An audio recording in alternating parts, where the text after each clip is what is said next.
Tasty ആയിട്ടുള്ള മാർക്കറ്റില് ഇപ്പൊ സുലഭമായി കിട്ടുന്ന സീതപ്പഴം വെച്ചിട്ടുള്ള ഷെയ്ക്കാണ് ഉണ്ടാക്കുന്നത്.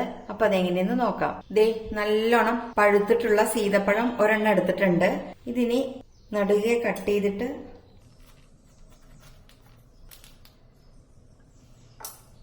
ഇതിലത്തെ കാമ്പ് മുഴുവനായിട്ട് എടുക്കണം കേട്ടോ.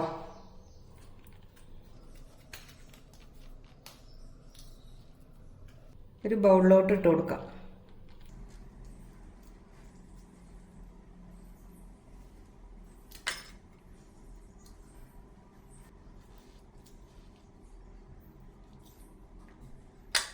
ഇതിനെ ചെറുതായിട്ട് കട്ട് ചെയ്തെടുത്തിട്ടുണ്ട് കേട്ടോ. ഇത് ഞാൻ ഇന്നലെ വാങ്ങിയതാണ്. എന്നിട്ട് അങ്ങനെ നല്ലോണം പഴുത്തു എന്ന് പറഞ്ഞിട്ട് ഫ്രിഡ്ജിൽ കൊണ്ടുവച്ചു. അത് കാരണമാണ് ഇതിങ്ങനെ ഇരിക്കുന്നത് കേട്ടോ.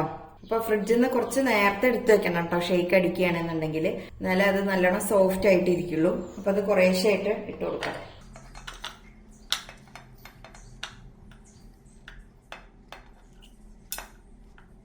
അപ്പൊ ദേ അത് മുഴുവൻ ചോപ്പറിലിട്ടിട്ടുണ്ട്. ഇനി പതിയെ ഒന്ന് കറക്കിയെടുക്കാം. അപ്പൊ കുരുവൊക്കെ തനിയെ വേറിട്ട് കിട്ടും കേട്ടോ.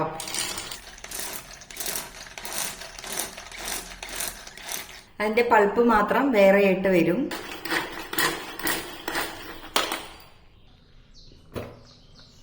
ഇനി നമുക്ക് ഇതിലത്തെ കുരുവൊക്കെ പെറുക്കിയെടുക്കാം. ഇതുപോലെ ഒരു സ്പൂണ് വെച്ചിട്ട് ഇതെല്ലാം മാറ്റാം കേട്ടോ. ഇങ്ങനെ ചോപ്പറിലിട്ടിട്ട് വലിക്കുകയാണെങ്കിലേ നമുക്കിത് സുഖമായിട്ട് വേറിട്ട് കിട്ടും. അതുപോലെ നല്ല പഴുത്ത സീതപ്പഴം വേണം എടുക്കാനായിട്ട് കേട്ടോ. നല്ല കാമ്പുള്ളത് നോക്കിയിട്ട് വാങ്ങിക്കണേ. ദേ ഇതിന്റെ പൾപ്പ് മാത്രമായിട്ട് കിട്ടിയിട്ടുണ്ട്. അപ്പൊ ദേ അതിന്റെ പൾപ്പ് മാത്രമായിട്ട് ഒരു ബൗളിലോട്ട് ഇട്ടിട്ടുണ്ട് കേട്ടോ. ഇത് ഒരെണ്ണം വലിയ ഒരു സീതപ്പഴത്തിന്റെയാണ്. ഇതിനി നമുക്ക് ഒരു ബ്ലെൻഡറിലോട്ട് മാറ്റാം.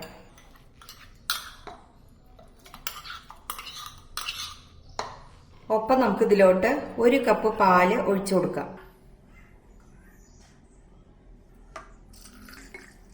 ഇനി ഇതിലോട്ട് 2 ടേബിൾ സ്പൂൺ മിൽക്ക് പൗഡർ ചേർത്ത് കൊടുക്കാം. അതുപോലെ മധുരത്തിന് ആവശ്യമായ പഞ്ചസാര ചേർത്ത് കൊടുക്കാം. 2 or 3 ടേബിൾ സ്പൂൺ വരെ ചേർക്കാം കേട്ടോ. ഞാൻ ഇപ്പൊ 2 ചേർക്കുന്നത്. ഇനി വേണമെങ്കിൽ നമുക്ക് പോരാ തോന്നുകയാണെങ്കിൽ അപ്പൊ ചേർക്കാം, അധികം ആവണ്ട.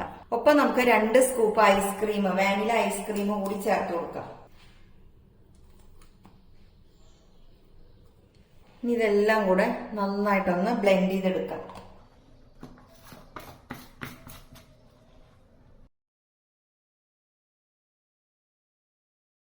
ഷെയ്ക്ക് റെഡി ആയിരിക്കുകയാണ് കേട്ടോ.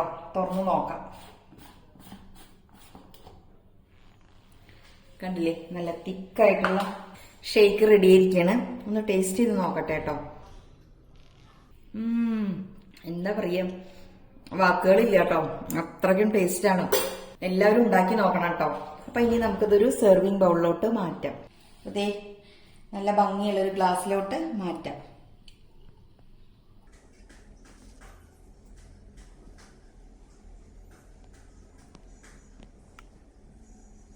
ഇത്രയും മതി. ഇനി ഇതിന് മുകളിൽ നമുക്ക് കുറച്ച് പിസ്ത കട്ട് ചെയ്തത് ഇട്ട് കൊടുക്കാം. ഇത് നമുക്ക് എങ്ങനെ വേണമെങ്കിലും അലങ്കരിക്കാം കേട്ടോ. ചെറിയൊരു കഷ്ണം ദേ സീതപ്പഴം എടുത്തിട്ടുണ്ട്. ഇതിന് മുകളിൽ വെച്ച് കൊടുക്കാന്ന് വെച്ചിട്ട്. അപ്പൊ ഇത്രയേ ഉള്ളൂ.